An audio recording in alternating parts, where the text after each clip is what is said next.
Greetings, everyone. This is Rock and Roll Spot Convention with the Weekly Comic Roundup. We've got ourselves a decent Marvel haul this week, so we'll kick things off with this week's Blood Hunt tie-ins. Kick things off with Avengers number 16. So the Avengers tie-in to Blood Hunt. Cap has recruited a makeshift team of Avengers in New York City to deal with the vampires, but his old foe Baron Blood is of course taking advantage of the situation, and he currently has a helicarrier, which he's basically using as a means of transporting potential food. But Cap's team of Avengers, consisting of Hazmat, Quicksilver, Hawkeye, Kate Bishop, and Hercules, they're making headway, and Cap's dealing with the Baron. So it helps that Hawkeye has a glove knowledge of helicarriers.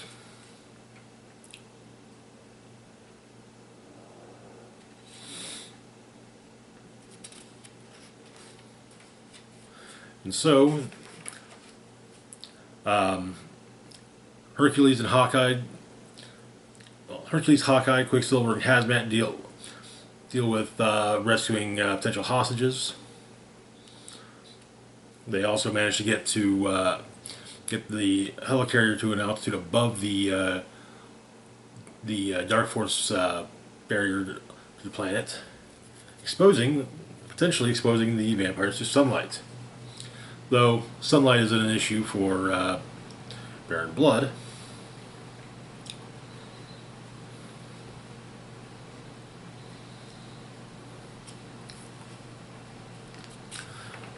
But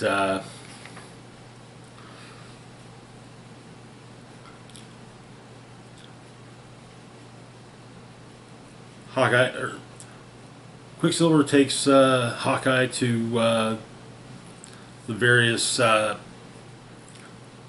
internal systems so that she can sabotage them if basically.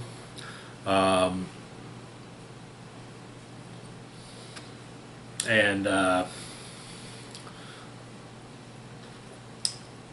Hercules definitely takes a shine to Hazmat. Then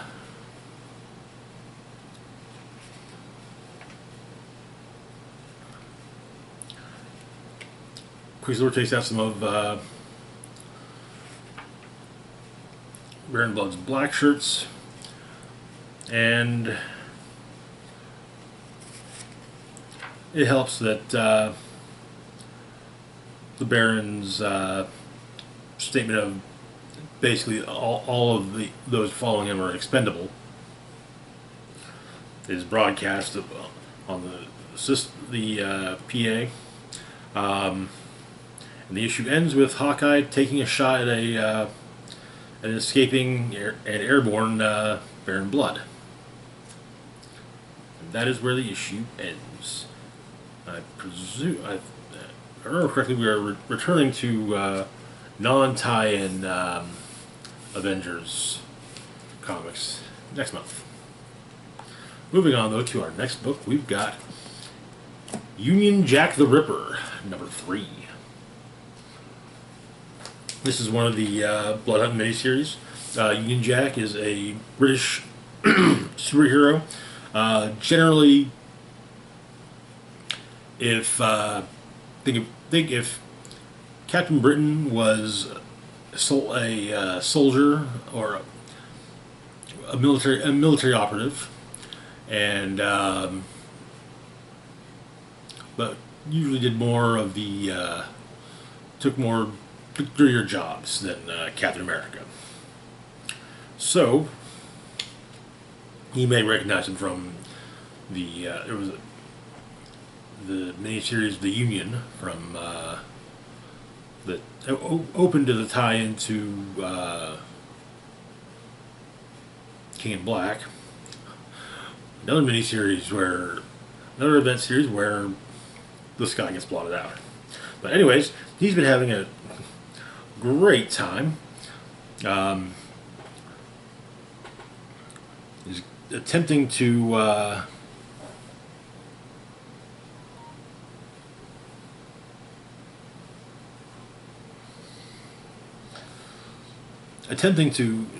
wage a one-man war with the vampire invasion, but he's not exactly succeeding. He's basically recruited his one former teammate turned vampire Bulldog into a bloodhound to seek out the vampire that turned bloodhound. And there's also some civilian. He has some civilian help as well. So they bloodhound makes his way to the vampire that turned him.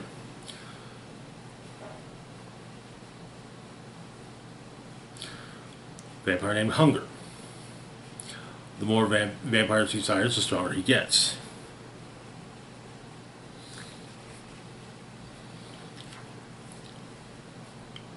Bloodhound into this, and one of the civilians that's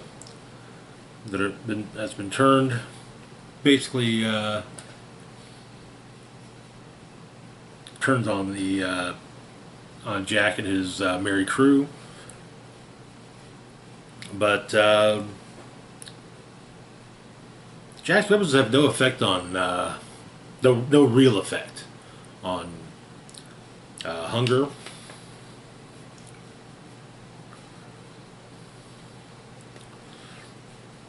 And so Jack has Bulldog turn him.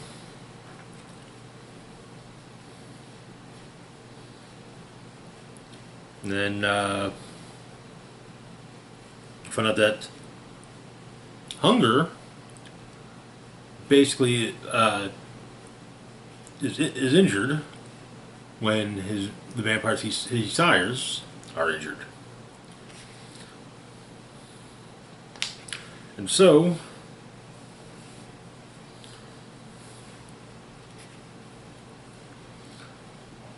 when Bulldog tells the others this and gets his head blown off.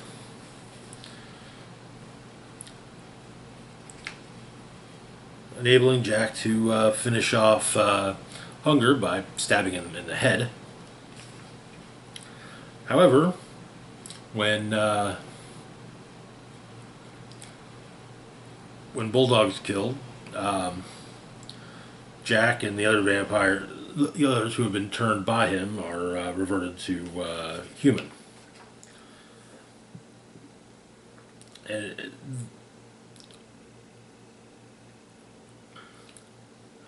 he says that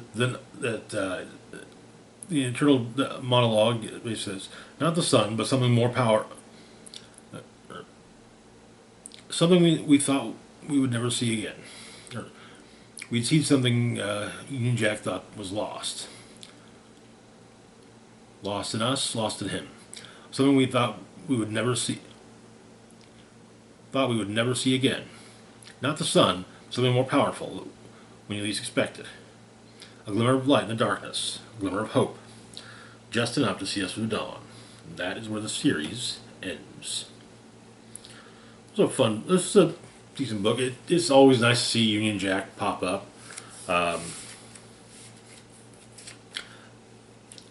Sadly, having him stateside, I think honestly the only way to do a ongoing with him that works, it would be to have him stationed permanently stateside, and thus to interact with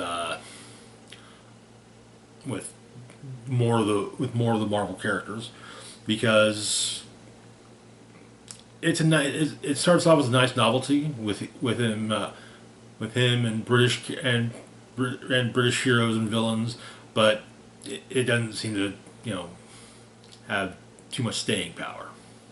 Moving on though to our next book, we've got Blood Hunt, Wolverine #3. This is actually not the last issue of the series. There's a fourth issue coming later this month, but Logan has reunited with Night Guard, his vampire hunting ally, who herself is a vampire, and discovered that militarized vampires have been gunning for Wolverine because of Maverick,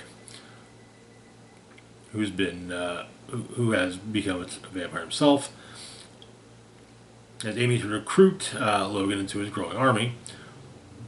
Work for a vampire queen named Alyssa, queen of a rogue assembly of vampires, looking to unseat the bloodsuckers responsible for the Dark Force assault. And once the dust settles, they've tracked Maverick to his island base, but yeah, they're having to deal with aquatic vampire, basic mer vampires. Night Guard utilizing her enchanted weaponry, or actually, I don't think it's enchanted. It's just it's got basically science to recreate sunlight, crossbow bolts, and a blade. But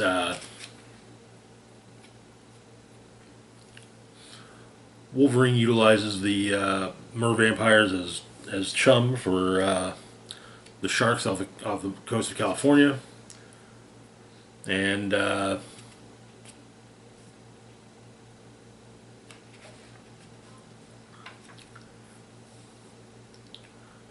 discovers that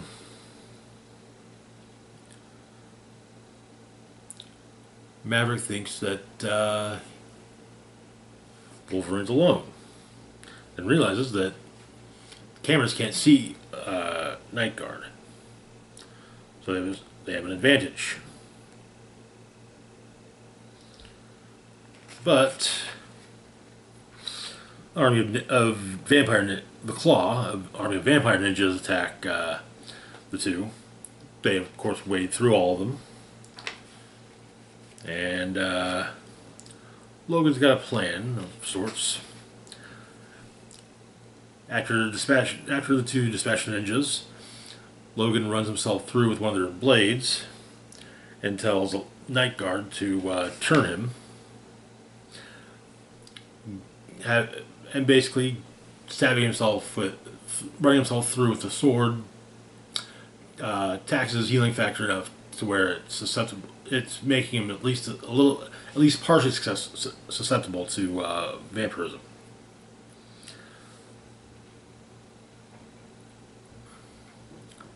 And Alyssa, Maverick points out that Wolverine disappeared. What's going on? Alyssa figures it out. Maverick goes to deal with Wolverine, and more of the ninja. There's at least one more ninja that is in Wolverine's way. And Maverick shoots Wolverine a few times, and Alyssa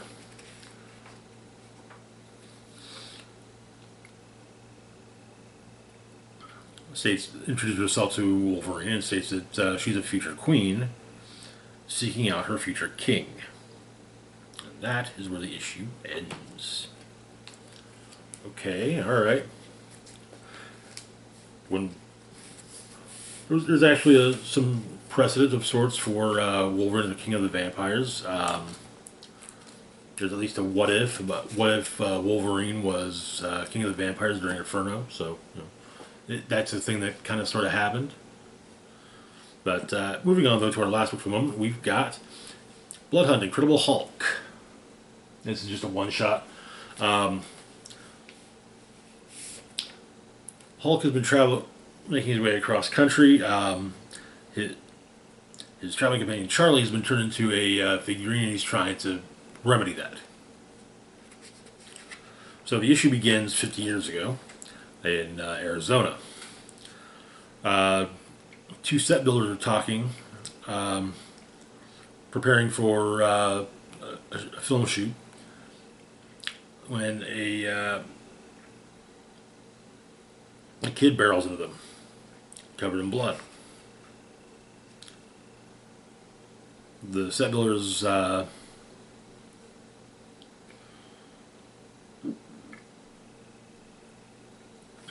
note that the kid's covered in... Note that it doesn't look like there's any... the kid's blood. And so, Bruce Banner arrives in old Tucson.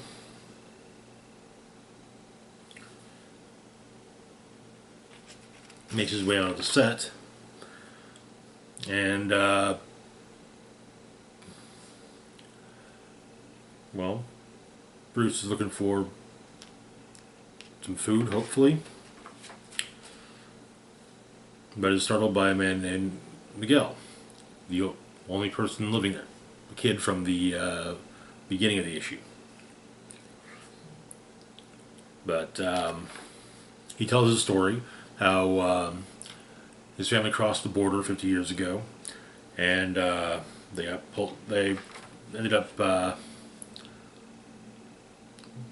being taken underground by blood-drinking devils who made their nest under the American desert, waiting for people to cross.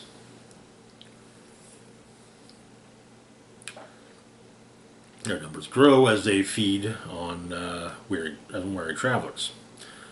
However, Miguel managed to escape thanks to his mother, and the set builders took him in, and his whole life has been basically in old Tucson. He found family here. As every man, woman, and child, and they know him.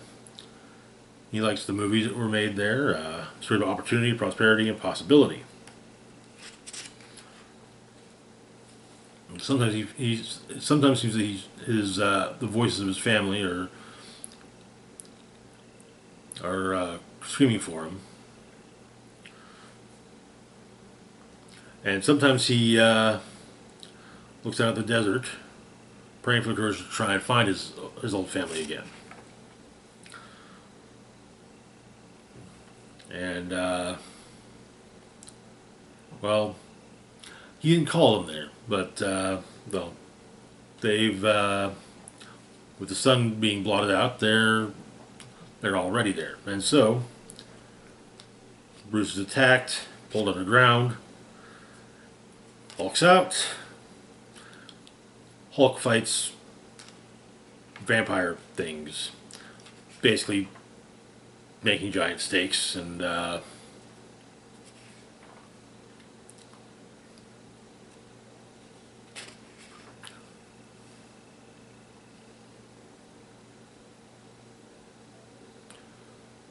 one of the ones he kills is apparently Miguel's father.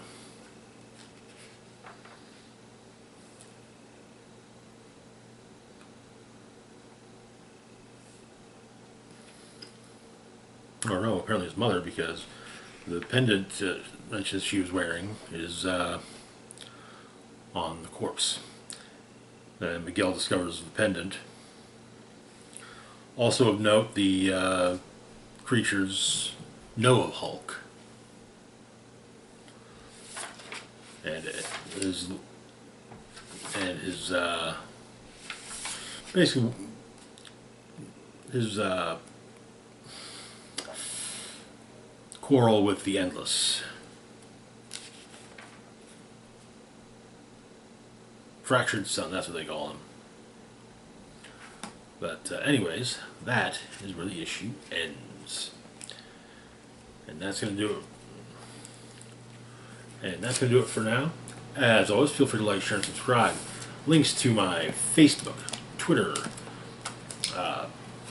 Blue Sky, Instagram, Mastodon, Patreon, and PayPal can be found in the description box down below. This is Rock and Roll Spock saying, live long and rock hard.